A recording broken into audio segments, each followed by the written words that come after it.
Përshëndetje, të nderuar familjarë të martirëve dhe të prindërve politik, të nderuar kryetari i Partisë Demokratike, profesor Dr. Sali Berisha, të nderuar miq, demokrat, qytetar, përfaqësues të stresës më fisnike të kombit shqiptar. Sa herë ka data të tilla, unë nuk preferoj të quaj thjesht përkujtimore për ngjarje të rënda të shkuarës. Ne mblidhemi për t'i dhënë një zë të vërtet atyre që u përpoqën me plumba të varrosin inteligjencën shqiptare, me burgje, me plumba, me internime, me heshtje dhe me frikë. Ne mblidhemi që krimi të mos bëhet harrim dhe që emrat e Koço Plakut, Mito Gjikopullit, Nureddin Skaparit, Filip Nashit, Beqir Alis, Protoko Muratit, Dimitër Stefës dhe Jani Ekonomit dhe gjithë atyre inxhinierëve, shkencëtarëve, teknikëve dhe specialistëve të naftës, të mos mbeten thjesht rreshta në një dosje gjyqi komunist, por të jetojnë në ndërgjegjen e këtij kombi si dëshmi e një krimi shtetëror. Ne duhet të bëjmë çdo përpjekje të kthejmë, të forcojmë kombin ton ndërgjegjen. Këta ishin njerëz të dijes, të punës, të aftësisë, të shërbimit ndaj vendit, ishin pjesë e asaj inteligjence teknike shqiptare që mund të kishte ndërtuar Shqipërinë ndryshe. Dhe pikërisht për këtë arsye ata u goditën. Komunizmi nuk kishte frikë vetëm nga kundërshtarët politik. Komunizmi kishte frikë nga njeriu i lirë, kishte frikë nga mendja e pavarur, kishte frikë nga profesionisti, kishte frikë nga ai që dinte, nga ai që mendonte, nga ai që nuk nënshtroi verbalisht partisë. Në këtë kuptim, tragjedia ashtu quajturve grupi së sobetatorëve të naftës nuk ishte vetëm një proces gjyqësor i montuar, ishte një akt lufte kundër dijes. Ishte një goditje ndaj elitës së vendit, ishte një përpjekje për ta kthyer Shqipërinë në një vend ku askush nuk duhet mendonte, askush nuk duhet dallonte, askush nuk duhet kishte dinjitet jashtë lejes së partisë. Kjo histori nuk fillon aty. Ajo fillon që me persekutimin e dietarit dhe gjeologut të shquar polak Stanislav Zuber, që në vitin 1947, një njeri që i dha Shqipërisë dije, shkencë dhe kontribut, por që regjimi komunist e shpërbleu me burg, me torturë dhe me vdekje. Ky ishte komunizmi shqiptar, një regjim gjakatar që përshkatoi klerikët, intelektualët, patriotët, themeluesit e shtetit, pronarët, nacionalistët, demokratët, njerëz të shkolluar, njerëz të ndershëm. Një regjim që vrau elitat dhe ngriti mediokratetin, një regjim që shkatroi pronën dhe shpalli vjedhjen politikë shtetërore, një regjim që e ktheu njeriu në numër, familjen në objekt survejimi, fjalën në krim dhe mendimin në rrezik, një regjim që u përpoq të depërtonte në shpirtin njerëzor e të modifikonte atë duke krijuar kështu njeriu e ri, pa lidhje, pa familje, pa identitet, por vetëm në shërbim të regjimit. Prandaj sot, kur flasim për përkujtim, nuk duhet ta shohim vetëm si një detyrim formal që kemi ndaj historisë. Ne duhet të flasim për drejtësi, për kujtesë kombëtare, për ndërgjegjen e një vendi që nuk mund të ndërtojë të ardhmen mbi arrestën e krimeve të shkuarës. Krimi që nuk dënohet, përsëritet. Krimi që relativizohet, legjitimohet, krimi që harrohet, kthehet në sistem. Fatkeqësisht, Shqipëria ende nuk është liruar plotësisht nga pasojat e komunizmit. Nuk është liruar sepse shumë prej viktimeve nuk kanë marrë ende drejtësinë që meritojnë. Shumë familje të përndjekura politike ende mbajnë plagë të hapura jo vetëm në kujtesë, por edhe në jetë, në pronë, në dinjitet, në status, në mundësinë që u jepet. Madje ky narkoregjim që kemi sot ka rikthyer edhe një herë aspektet më të errta të atij regjimi, ato të patronazhimit, represionit shtetëror, përbuzjes ndaj qytetarit, arrogancës ndaj doptit, kapjes së shtetit nga pakica dhe ideja se pushteti nuk është shërbim, por është studim. Sot Shqipëria nuk ka më burgje të spaqet e Çabarit në formën e tyre të vjetër, por Shqipëria ende vuan nga pasardhësit e atij regjimi, vuan nga mosnëshkimi, nga padrejtësia, nga largimi masiv i të rinjve, nga shkatërrimi i meritokracisë, nga përbuzja ndaj pronës private. Vuan nga shteti që nuk mbron qytetarin, por e shtyp atë. Prandaj kujtesa nuk është luks. Kujtesa është mbrojtje dhe është themeli i lirisë. Kujtesa është kushti që një komb të mos bjerë dy herë në të njëjtin humner. Sot, si departament dhe si parti e njerëzve të lirë, patriot, antikomunist, ne kemi detyrë të madhe morale, politike dhe kombëtare.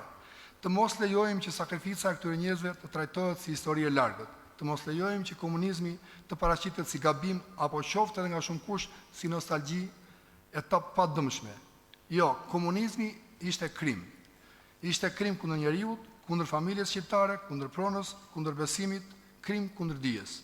Ndaj sot ne përkulem me respekt para atyre që u dënuan padrejtësisht, para atyre që u përshkatuan, para atyre që kaluan vite të gjata në burgje, para familjeve që u internuan, u përbuzën, u lanë pa drejta studimi, pa drejt pune, pa drejt jetë normale. Ne ngrëm në pedestal lirinë e individit dhe dignitetin njerëzor.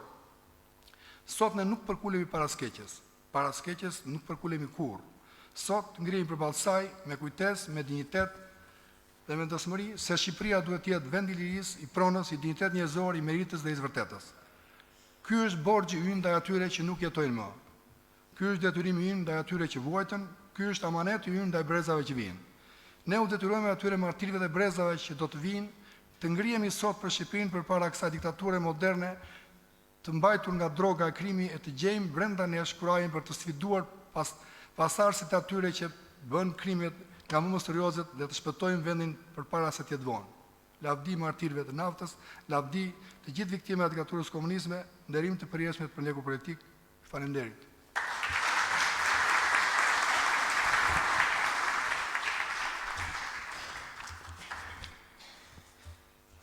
Tani unë kaloj fjalën profesorit Nefton Kodhelaj, pedagog në Fakultetin e Gjeologji Minierave.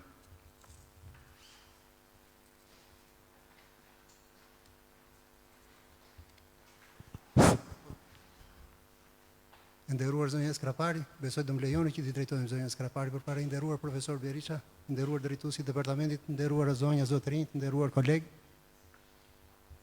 Para shpresoj që duke qenë se për herë të parë po provoj që të flas në mënyrë moderne dhe unë duke pasur telefonik teknologjia të mos më lërin palë. Dhe e dyta, t'ju them se që si njeri që pothuajse po bëj 25 vjet, që paguam ndër të tjera dhe për të folur, kisha krijuar përshtypjen që asnjë lloj auditori nuk do të më stepte, por në fakt nuk që nga e vërtet. Nuk që nga e vërtet sepse një takim i tillë t'i jep emocione. T'i jep emocione sepse përveç faktit që do të flas për një ndër faqet më kryesore të zhvillimit ekonomik dhe industrial të vendit, do të përpiqem që të flas edhe për një dhimbje njerëzore të përmasave të paimagjinueshme. Që kjo dhimbje mund të bëhet më e kuptueshme dhe e prekshme për çdo, sidomos për ata që nuk e kanë njohur sektorin se nuk e kanë prekur ndonjëherë, fare shkurtimisht, ju premtoj për këtë që do të jem fare i shkurtër, do të përpiqem të bëj një historik të zhvillimit të tij, pa pretenduar kursesi që ai të jetë shterues.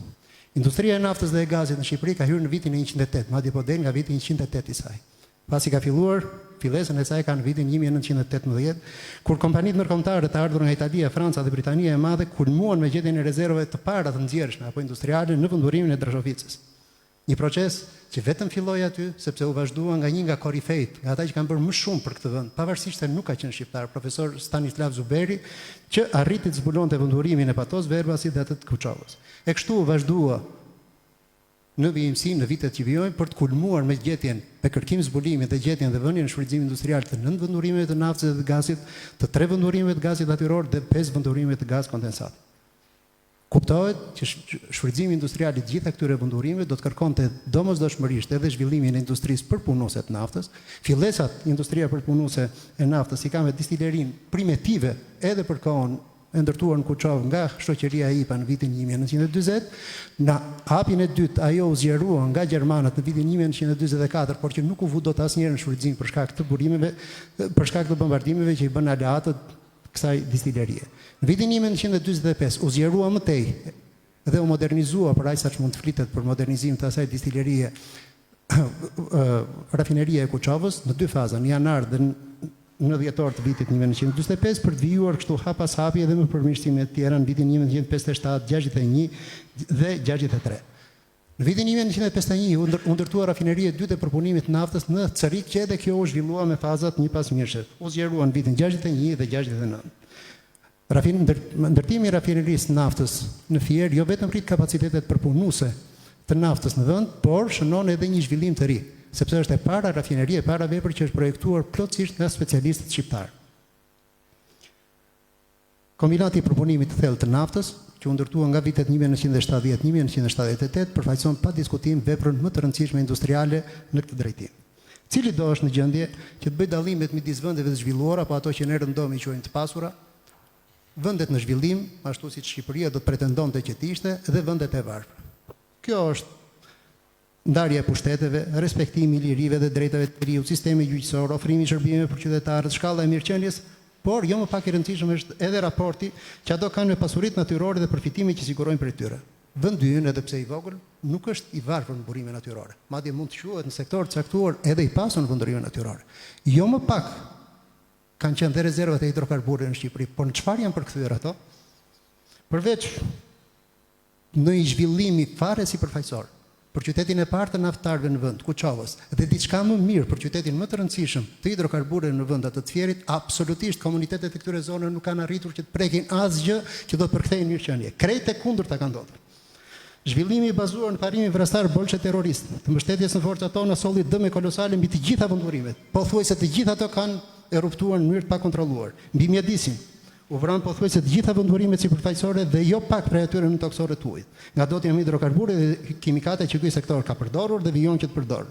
U zun dhe u ndotën sipërfaqe të jashtëzakonshme të tokave bujqësore dhe me të gjitha u shkaktua dhe vijon shkaktohet dëm i konsiderueshëm mbi shëndetin e punëtorëve të sektorit së pari, por edhe të komuniteteve të zonave. Si kompensim për të gjithë të barë, ju vun dhe barra të tjera, si ajo e banorëve të Kuçovës, të cilët duhet mbanin mbi shpinën e tyre për dekada të gjitha emrin e xhelatit gjeorgjan të Josif Stalinit, të vrasit midis 8 deri 20 milion njerëzve vetëm brenda territorit të Bashkimit të Republikave Socialiste Sovjetike, sepse burimet ndryshme referohen në shifra të ndryshme. Për të mos u mjaftuar vetëm me këto dëme, Kamzhiku, bolshe terrorist, nuk kurseu edhe specialistët më të mirë sektor.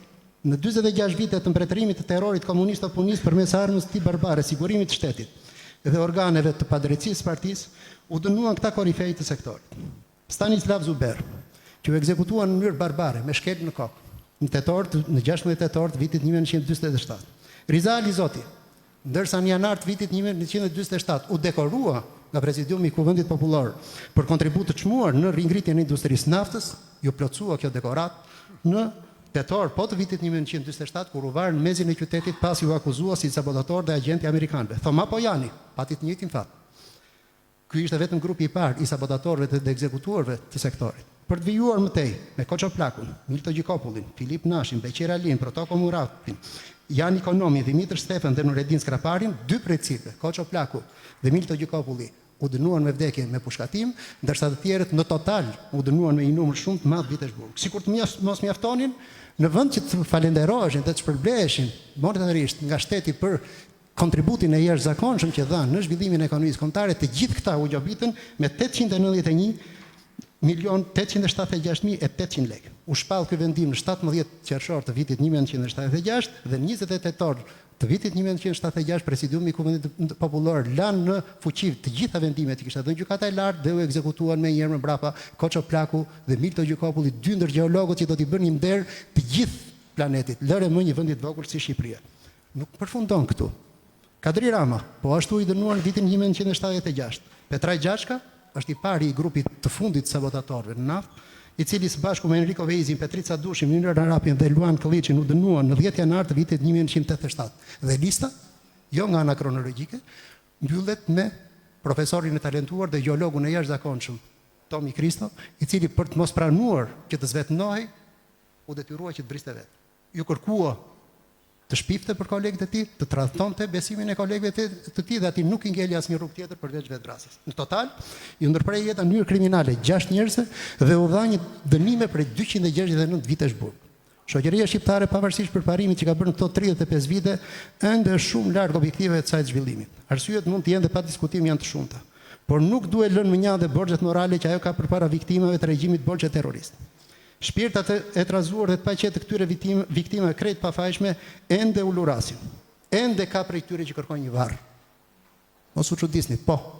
Ende ka prej tyre që kërkojnë një varr ku familjarët e tyre të kenë mundësi të shkojnë të çojnë një tuf me lule ashtu siç bën çdo njeri nga ne me ata që na janë ndarë nga jeta. Nuk e kanë.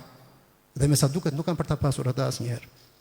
Ndërtimi ndonjë busti, monumenti, megjithëse është akt i vlerësueshëm, nuk mjafton. Madje as butaforia e shfaqësimit nga gjykata e lartë. Çfarë faj kanë pasur ata? Ata kanë pasur vetëm një faj. Donin vendin, donin popullin i cili i përkisnin dhe profesionin e tyre. Si shpërblim, morën mbrapsh shkelmat për vete dhe familjarët e tyre, grushtat dhe torturat mesjetare, ekzekutimet, varret pa emër, burgimet e gjata dhe përbuzjen e shoqërisë që aq shumë i detyrohej dhe i detyrohet edhe në këtë ditë që ne po flasim.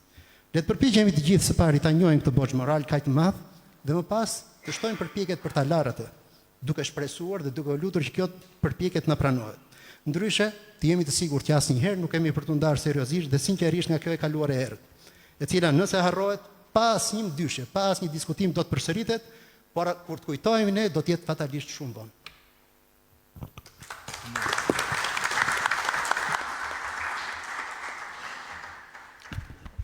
Në emër të familjarëve të martirëve, fjalën e ka zonja Elisabeta Skapari, motra e inxhinierit Nureddin Skapari, një nga të dënuarit e kësaj masakre.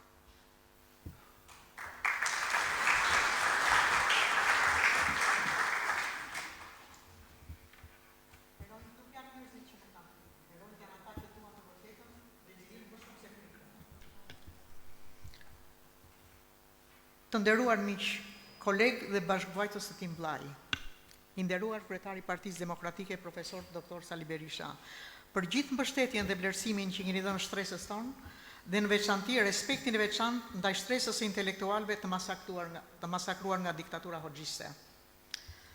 Sot qëndroj para jush jo vetëm si motra e Nureddin Skraparit, por si zëri një familje që pati fatin të rritej pranë një njeriu të jashtëzakonshëm, dhe njëkohësisht përjetoi dhimbjen ta shihte atë të paguante çmimin më të rënd vetëm sepse nuk pranoi të mohonte të vërtetën. Për ne ai ishte vllai, biri, familjari. Për kosovarët ai ishte djali model, nxënësi shumbullor, kapiteni i ekipit të volejbollit, fizarmonicisti, aktori dhe më vonë inxhinieri karizmatik, shumë njerëzor e human me të gjithë. Për Shqipërinë, ai ishte një inxhinier i shkëlqyer i naftës, një mendje ndritur që kushtoi dijen dhe energjitë zhvillimit të vendit. Punoi me pasion për të zbuluar pasuritë e nën tokës shqiptare, duke lënë gjurmë në kërkimet gjeologjike edhe në zhvillimin e industrisë së naftës. Ai besonte se dietari shërben atdheut me punën e tij dhe se vërteta shkencore nuk mund të përkulet përballë interesave të pushtetit. Ai ishte përgjegjës së rilevimi në moshë shumë të re i zonës Vurg Delvin dhe njëkohësisht bashkautor i hartave gjeologjike të naftës për zonat Finiq, Delvin, Cakran. Por diktatura nuk fali njerëzit që mendonin ndryshe. Ajo e rrëmbeu nga puna, nga familja, nga ëndrat dhe odhi në burgjet më të tmerrshme të diktaturës. Spaç, Qafbar, Burel nuk ishin vetëm vende vuajtje, ato ishin vende ku regjimi përpiqej të shkatronte shpirtin e njeriut, e torturuan dhe dënuan vazhdimisht, sepse ai pati guximin të thoshte atë që shumë e mendonin, por pak e shprehnin. Megjithatë nuk ja dolën. I prangosën duart, por jo ndërgjegjen. E mbyllën 3 herë në qeli, e dënuan 3 herë. 1974, agitacion e propagandë, thyrje e portretit diktatorit, 10 vjet. Riarrestohet në 76 me grupin e sabotatorëve të naftës, dënohet në 17 qershor të 1976 me 20 vjet. Riarrestohet duke qenë në burg prap në 1979, pjesëmarrës në një organizatë kundërrevolucionare, revizioniste sipas tyre, për përmbysjen e pushtetit popullor. Nuk e di nga do përmbysej pushteti popullor nga burgu, 18 vjet. Riarrestohet dhe rrihet barbarisht duke i thyer dhëmbe brinj në revoltën e qafës së Barit. Zoti e shpëtoi që doli gjallë në 90-ën. Por nuk mundën ta detyronin që të ishte dorë nga e vërteta. Ai pati fatin e madh që punoi, mësoi, u hetua nga sigurimi dhe u dënua në gjyq bashkë me kolegët e naftës, korifejt e naftës, Lipe Nashi, Koço Plaku, Milto Gjikopulli, Beqir Alia, Prokopo Murati, Dimitër Stefa, Jan Ikonomi. Për këtë arsye, titulli Pishtari i Demokracisë i dhënë nga presidenti Zoti Sali Berisha në 14 nëntor 1995, në 30 vjetorin e krijimit të Institutit të Naftës e Gazit, me motivacionin dhe dha një kontribut të çmuar, shumë të çmuar, si specialist me aftësi të veçanta në fushën e gjeologjisë së naftës, i dënuar nga diktatura. Nuk është vetëm një dekorat, është një simbol i jetës së tij. Është drita që ai mbajti ndezur në vitet më të errta të Shqipërisë, kur shumë njerëz humbisnin shpresën. Në 40 vjetorin e gjyqit famkeq të grupit sabotatorëve të naftës, Nureddini, si fundit i mojkamëve, botoi librin Amanet, Tragjedia e inteligjencës së naftës. Po citoj librin.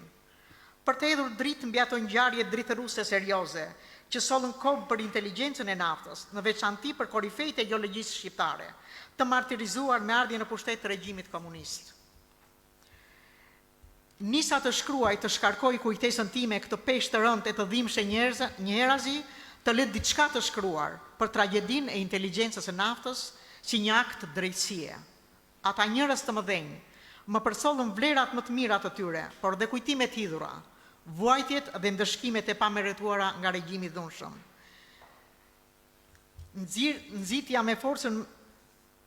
Nxitja me fortë që më uli të shkruaj për ta, që dhimbja që më shkaktuan fyerjet dhe poshtërimet e personalitetit të tyre nga hetuesit.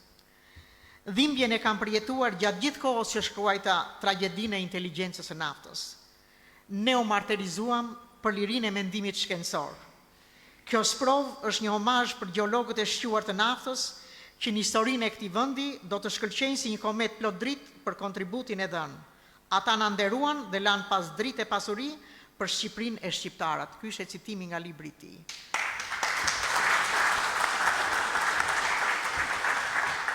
Sot dua t'ulem me nderim edhe para gjithë të burgosurve politik shqiptar. Ata ishin bijtë më të mirë të Shqipërisë. Ata sakrifikuan rinin, familjet, profesionet dhe shëndetin e tyre që brezat e ardhshëm të jetonin në një vend ku fjala e lirë mos ishte më krim.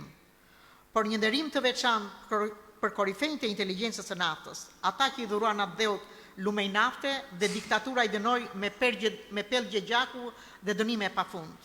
Pjesën më të madhe të tyre unë i kam njohur në Kuçov, sepse jetonin në një lagje ku jetoja. Grupi i parë intelektualëve pionerët e nxjerrjes së naftës mbas lufte, Stanislav Zyber, Rizal Izoti, Toma Pojani. Grupi i dytë i korifejve të naftës, Koço Plaku, Milto Gjikopulli, të dy të pushkatuar, të cilët dhe sot nuk ju gjenden varet. Lipe Nashi, Beqir Alia, Prokopo Murati, Dimitër Stefa, Jan Ikonomi, Nuredin Skrapari. Vazhdojnë më tej me inxhinierë të tjerë të talentuar, Kadri Rama, Thanas Nasto, Petraj Gjaçka, Enrico Veizi, Minur Arapi, Tomi Kristo, Luan Kliçi. Historia e tyre është historia e dashurisë më të madhe për atë dheun. Fatkeqësisht, Shqipëria ende nuk e ka mbyllur plotësisht kapitullin e së shkuarës. Ende kemi nevojë për më shumë drejtësi historike, për më shumë kujtesë dhe për më shumë respekt ndaj atyre që u flijuan. Një kom që nuk nderon martirët dhe heronjtë e lirisë, rrezikon të mbas busullën e së ardhmes. Sot nuk kërkojmë hakmarrje, kërkojmë kujtesë, nuk kërkojmë urrejtje, kërkojmë të vërtetën. Sepse vetëm mbi të vërtetën ndërtohet demokracia. Dhe brezat që do të vinë do të mësojnë gjithë historinë, sepse ajo është dëshmi se liria nuk na është falur, ajo është fituar nga njerëzit si vëlla dhe të tjerë që guxuan të mos përkulen. Lavdi të gjithë inxhinierëve të naftës, që u shërbyen me ndershmëri këtij vendi, lavdi të gjithë të burgosurve politik, që me vuajtjen dhe sakrificën e tyre na lanë trashëgimin më të çmuar, lirinë dhe dinjitetin njerëzor. Korifejt nuk harohen, ata vlejnë më shumë se një Nobel. Doktor.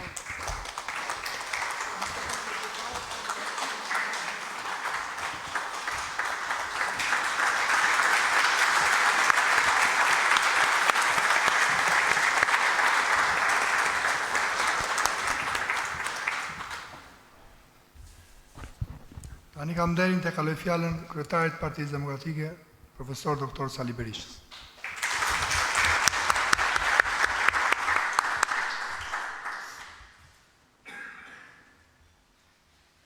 Mirëdita dhe një përshëndetje për zemrat të gjithë ju të pranishëm në këtë sallë, deputet, miq, familjar të elitës së martirizuar të naftës në Shqipëri, i dashur Shkëlqim, e dashur Elizabeta.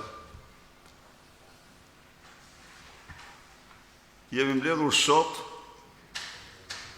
për të nderuar martirizimin e elitës intelektuale të naftës,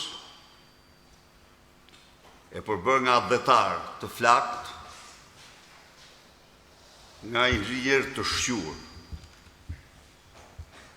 të përkushtuar, të cilët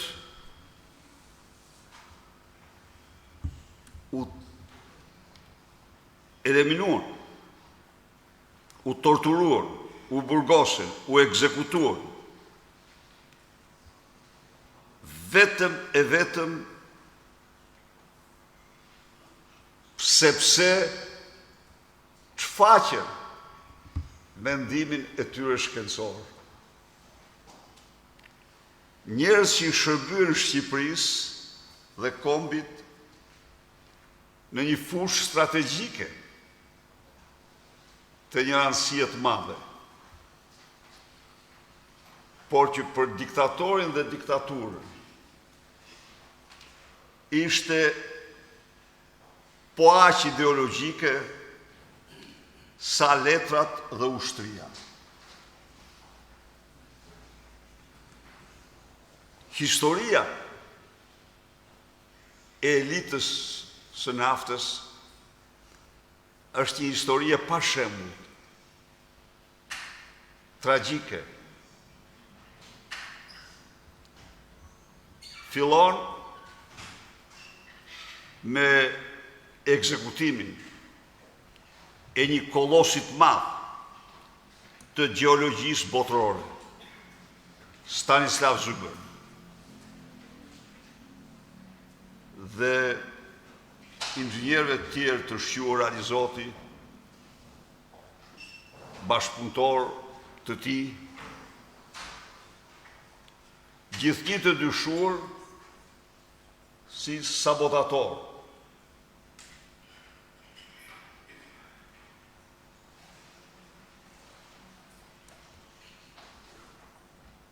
Enver Hoxha në llojin e vet, në disa aspekte ja kalonte dhe Kim Jong-unit. Se të paktën janë ata që e dinë sot që ai kishte vepër edhe për naftën.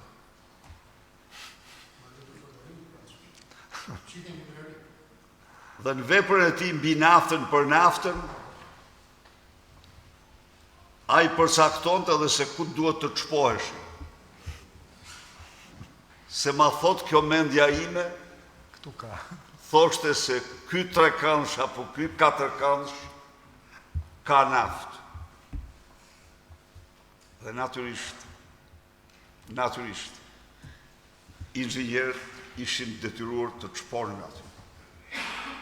Po aty naftë nuk kishte. Pse thoshte mendja e tij. Dhe pastaj vinte sabotimi. Pastaj vinin procese. Vinte persekutimi dhe terrori ndaj tyre. Në fakt, në tërësi, qëndrimi i diktatorit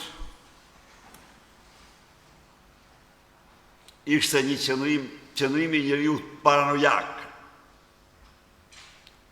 për të cilin asgjë s'mund besoj, gjithçka duhet dyshoj. Në këtë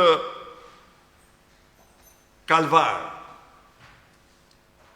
që ai vendosi inteligjencën e naftës, disa inxhinierë dhe drejtues të shquar të këtij sektori u pushkatuan. Të tjerë u burgosën,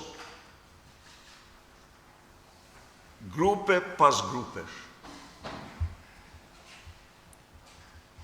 si armiq të popullit, si sabotator, pavarësisht se ata kishin bërë më të mirën për popullin e tyre, për vendin e tyre.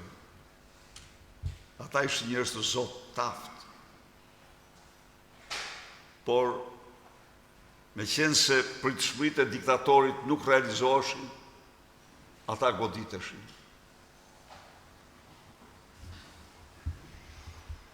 Njeri për i tyre, Enrico Veizi, në një vepër të tij, do ta quajmë të serialit Rnopër me tregue, përshkruar në këtë mënyrë kalvarin e tij. Ma arrestuan dhe më thanë se je agent i CIA-s. Ti Enrik je agent i CIA-s. Unë tha, s'kisha kur. Si përfundim, kishin studiuar dobësinë time që ishte bashkëshortja, e cila ishte pa njerëz të vetë në rrethin familjar, kështu që do të thënë e dinin që unë do bëja shumë që ajo të mos vuante nga persekutimi im. Dhe më thonë tani zgjidh dhe mirë. Ose bashkëshorten do ta internojmë, do bëjmë këto, ose prano që ti je agent i rekrutuar i CIA-s. Për hir të saj pranova. Pranova sepse këto ishin ato rrethanat e saj që s'doja ta... Më rekrutoi CIA në një udhëtim që pata në Algjeri të kthehesha në Rom. Merri agentja dhe firmosa. Dhe fillova aktivitetin. E mbaj në burg 6 muaj tani duke e përpunuar. Se si do fliste gjyq. Pas 6 muajsh, i thoni jo, Enrik, ti nuk je agent i CIA-s, ti je agent i KGB-s. Ky thot, tani thot, jo tani nuk pranoj. Ky thot aty, po tani 6 muaj unë u bëra agent i CIA-s. S'kam asnjë lloj lidhje mbi tokë. Çfarë mund të pranoj? Mirë se kisha një udhëtim në Algjeri dhe gjeta një shkak. Po këtu s'kam, ta gjajmë ne më thonë. Dhe i gjete një njeri. Nga ata që ata keq përdorin në përburgje. Dhe ai thot, e kam rekrutuar unë këte. Unë jam agent edhe e kam rekrutuar. E tregova këtë rast të përshkruar nga ky inxhinier nafte, i cili pas grupit të Lipenashi, se kështu quhet ato, po u pa 2-3 vjet, disa vjet mbrapa. Edhe ky me një grup shoksh u dënua. Ishte nën drejtori i Institutit Naftës. Nën drejtori i Institutit Naftës. Pra, ky ishte kalvari për të cilin Nureddini ka lanë një vepër të pavdekshme, Enriku po ashtu. Dhe kujtesa e tyre është një detyrim madhor për shoqërinë shqiptare, për inteligjencën shqiptare dhe realisht ata janë të pavdekshëm si me kontributin ashtu dhe martirizimin e tyre. Por sot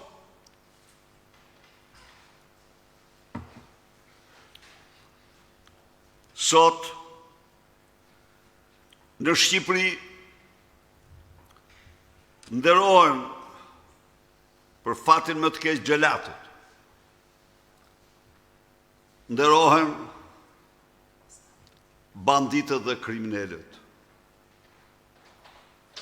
Kohë identike në rrafshin moral me atë të diktaturës Enver Hoxhës. Të vendosish në qytetin e Durrësit një rrugë emrin Kristaq Rama është një fyrje, është një poshtrim, është një dhunë morale për të gjithë shtresën e të përndjekur politik të Shqipërisë. Duhet ta pranojmë. Në shoqërinë e kaluar ekzistonte grupi xhelatëve. Ishin ata të cilët përgatisnin dosjet, thyenin kockat, mirin dëshmi të rreme, firmosnin ekzekutimet, firmosnin burgosjet, dhe natyrisht e grupi martirëve, ata që nështroheshin këtij kalvari për të vërtetat që mbronin. Kristaq Rama ishte njeriu që firmosi përvarje Havzinelin, një poet kolos, i cili vargjet e tij ja kushtonte të drejtave të njeriut, frymës Helsinkit dhe Kosovës. Dhe nuk është vetëm ky, janë shumë të tjerë që mbajnë firmën e Ramiz Alis dhe Kristaq Ramës. Është fshatari pa emër nga Vithkuqi, të cilin e arrestojnë, e akuzojnë se atje tek Proj vrave filanin e vrau sigurimi. Dhe ky thot unë, thot në jetën time, nuk kam pas push në dorë, sepse edhe në ushtri, më më futën brigatë punës, ku më nejpin push druni. Unë zita përdor armën. Jo, i thonë. Armën ta solli shërbimi grek. Dhe ti me atë armë vrave filani. E shtrojnë gjelatët në dru e pranon. E pranon. Po ku shkon gjykat, i thot gjykatësit, o zoti gjykatësit, unë kur, thot, nuk kam pas pushk me fishek në dorë. Edhe të regon atë. Lexohej kjo para Ramiz Alis dhe Kristaq Ramës, në mbledhjen e presidiumit, kështu siç po ja u them unë. Thot Ramizi. E ka shtruar ndrun prokurori dhe i ka pranuar në ndru. Dhe çdo njeri në këtë rast mendon se ati do i fale jeta. Jo, nuk i fal jeta. Të dy ata firmosen për ta ekzekutuar fshatarin. Të dy ata, edhe Ramiz dhe Kristaqi, firmosen ekzekutimin e fshatarit nga Vithkuqi. Sepse ajo zonë duhet të terrorizohej dhe bëheshin her pas here këto akte, gjine një edhe të... Pra, ky person dhe ka dhe të tjerë, ka rrugë të Tiranës, që kanë emra kriminalë të damkosur të popullit shqiptar, të kombit shqiptar. Tani së fundi, si që keni konstatuar, ndërimet u shkojnë kriminalëve ordinere. Nderohet i ati i Ergjys Agasit si fisniku i Partisë Socialiste për Durrësi.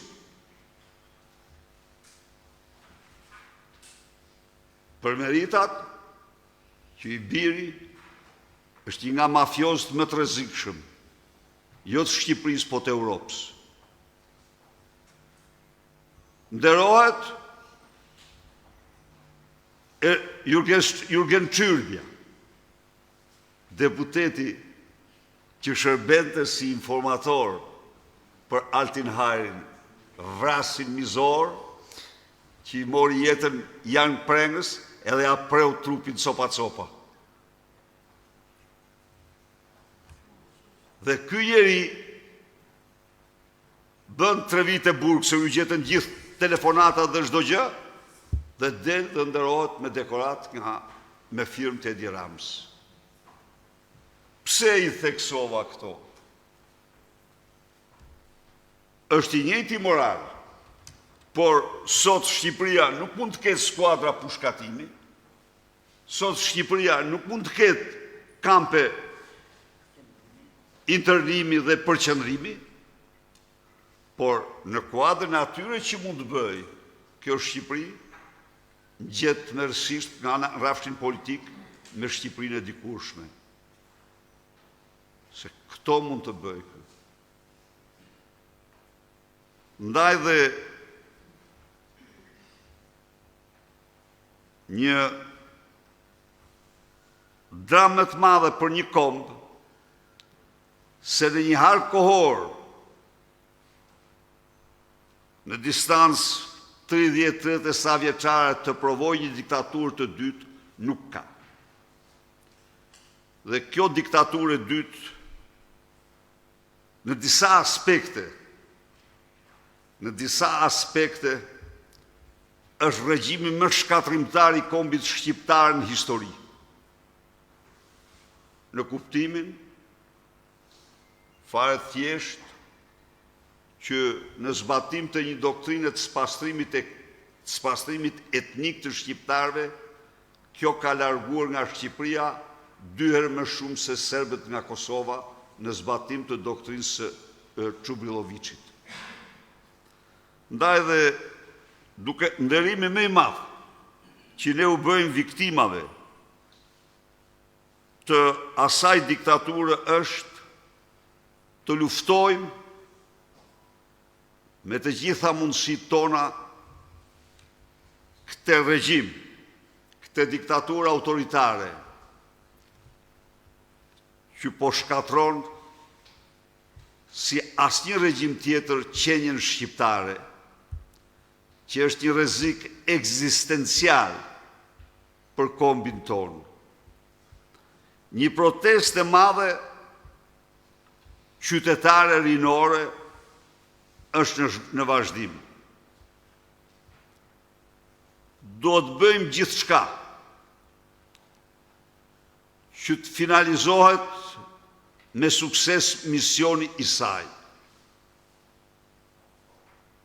Kontributi gjertanishëm është i jashtëzakonshëm. Edi Rama para gjithë botës tashmë është një tiran, por tiranët kur nuk ikin vetë. Ndaj dhe çdo shqiptar dhe shqiptare duhet të jetë i përgatitur për betejën vendimtare me këtë regjim për të shpëtuar Shqipërinë. Ky është nderimi më i madh që u bëjmë ne martirëve të lirisë, të rënëve të kombit, shërbimi më i madh që i bëjmë të ardhmes së fëmijëve tanë dhe të kombit shqiptar dhe Shqipërisë. Faleminderit.